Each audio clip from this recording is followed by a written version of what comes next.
একদিন গৌতম বুদ্ধের কাছে এসে এক যুবক বলল, প্রভু, আমি খুব হতাশায় দিন কাটাচ্ছি। আমি খুব ভালোভাবে বুঝতে পারছি যে আমার আশেপাশের মানুষরা কতটা অসৎ, স্বার্থপর ও নিষ্ঠুর। আমি অনেক চেষ্টা করেছি তাদেরকে বদলানোর জন্য, তবে আমার কোনো চেষ্টাই কাজে আসেনি। তাহলে আমি কি করে এই পৃথিবীকে পরিবর্তন করব? যুবকের কথা শুনে গৌতম বুদ্ধ মৃদু হেসে বললেন, তুমি কি কোনো নদীর তীরে বসে ঢিল ছুঁড়ে দেখেছ? তুমি যদি ঢিল ছুঁড়ে থাকো তাহলে তুমি নিশ্চয়ই দেখেছ যখন ঢিলটি জলে গিয়ে পড়ে তখন ছোট ছোট ঢেউ চারপাশে তৈরি হয়। এই ঢেউগুলো দূর থেকে দূরে ছড়িয়ে পড়ে। তোমার ভালোভাবে দেখা উচিত প্রথম ঢেউটি শুরু হলো কোথায় থেকে, কারণ ঢিল যেখানে পড়ে সেখান থেকেই প্রথম ঢেউ শুরু হয়। ঠিক তেমনই পৃথিবীকে বদলানোর জন্য প্রথমে নিজেকে সবার আগে বদলাতে হয়। তার মূল কারণ হলো তুমি নিজেই সেই ঢিল।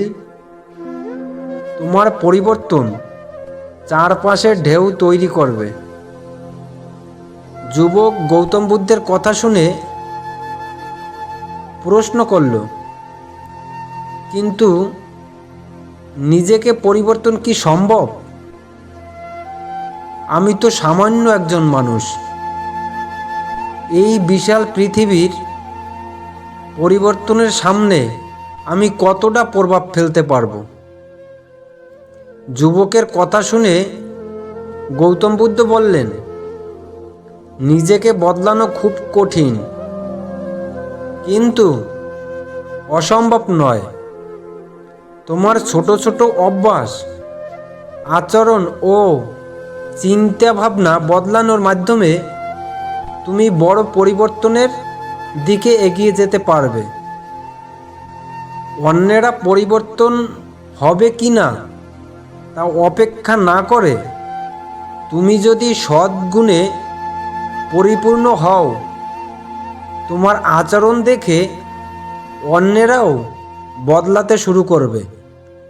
ঠিক যেমন সূর্য নিজের আলো ছড়িয়ে পৃথিবীকে আলোকিত করে, তেমনি তোমার চরিত্র ও কাজের প্রতিফলন অন্যদেরকেও প্রভাবিত করবে। গৌতম বুদ্ধের কথা শুনে যুবক পরিষ্কারভাবে বুঝতে পারল যে তার সমস্যা ছিল বাইরের জগৎকে বদলানোর প্রতি মনোযোগী হওয়া, কিন্তু আসলে পৃথিবী বদলানোর যাত্রা শুরু হয় নিজের অন্তর থেকে। বুদ্ধের এই কথাটি আমাদের জীবনে এক গভীর শিক্ষা দেয়। মানুষের সমস্যা হলো বাইরের সমস্যাগুলোর সমাধান করতে চাওয়া, কিন্তু নিজের মধ্যে থাকা সমস্যাগুলোর দিকে দৃষ্টি না দেওয়া। আসুন এই শিক্ষাটিকে কয়েকটি দিক থেকে বিশ্লেষণ করি। আমরা অনেক সময় অন্যদের নিয়ে সমালোচনা করি এবং মনে ভাবি তারা যদি বদলে যায় তাহলে সব কিছু ঠিক হয়ে যাবে। কিন্তু আসলে আমাদের দৃষ্টিভঙ্গি, আচরণ এবং কাজ অন্যদের উপর প্রভাব ফেলে। আপনি যদি সৎ হন তাহলে আপনার আশেপাশের মানুষও সৎ হতে শিখবে। অন্যের পরিবর্তনের জন্য অপেক্ষা না করে উদাহরণ হিসেবে নিজেকে প্রতিষ্ঠা করুন। ছোট্ট একটি কাজ, একটি সদ্গুণ কিংবা একটি সঠিক সিদ্ধান্ত দূর পর্যন্ত প্রসারিত হয়। গৌতম বুদ্ধের গল্পে ঢিল একটি প্রতীক। এটি নির্দেশ করে যে আপনি যখন নিজের জীবনে পরিবর্তন আনবেন, তখন সেই পরিবর্তন চারপাশে সব সময় প্রভাব ফেলবে। একটি ছোট ঢেউ থেকে বড় পরিবর্তনের সূচনা হয়। আমরা মনে করি পৃথিবীর সমস্যা বাইরের, কিন্তু আমরা যদি গভীর ভেতরে ঢুকে দেখি, তাহলে দেখব অনেক সমস্যার শিকড় আমাদের নিজেদের মধ্যে লুকিয়ে আছে। লোভ, রাগ, অহংকার এবং ঈর্ষা, এই গুণগুলো আমাদের আচরণকে নেতিবাচক করে তোলে। তাই বাইরের পৃথিবী পরিবর্তন শুরু হয় নিজেকে ভিতর থেকে বিশুদ্ধ করার মধ্য দিয়ে।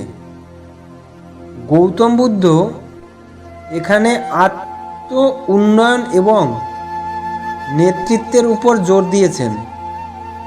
আপনি যদি নেতৃত্ব দিতে চান, তাহলে আপনার ভেতরের গুণগুলো এমন হতে হবে যা মানুষকে অনুপ্রাণিত করবে। প্রকৃত নেতা কখনো অন্যের দোষ দেয় না, বরং নিজের কাজের মধ্য দিয়ে উদাহরণ তৈরি করে। আপনার পরিবর্তন অন্যদের জন্য একটি পথ প্রদর্শক হয়ে উঠতে পারে। গৌতম বুদ্ধের শিক্ষায় স্পষ্ট যে পরিবর্তন একদিনে ঘটে না, এটি একটি প্রক্রিয়া যা ধৈর্য এবং অভ্যাস এর মাধ্যমে অর্জন করতে হয়। ছোট ছোট পদক্ষেপ, যেমন প্রতিনিয়ত নতুন কিছু ভালো কাজ করা, নিজের ভুলগুলো খুঁজে বের করা এবং সেগুলো সঠিকভাবে করার চেষ্টা করা, এই পথেই সত্যিকারের পরিবর্তন হওয়া সম্ভব।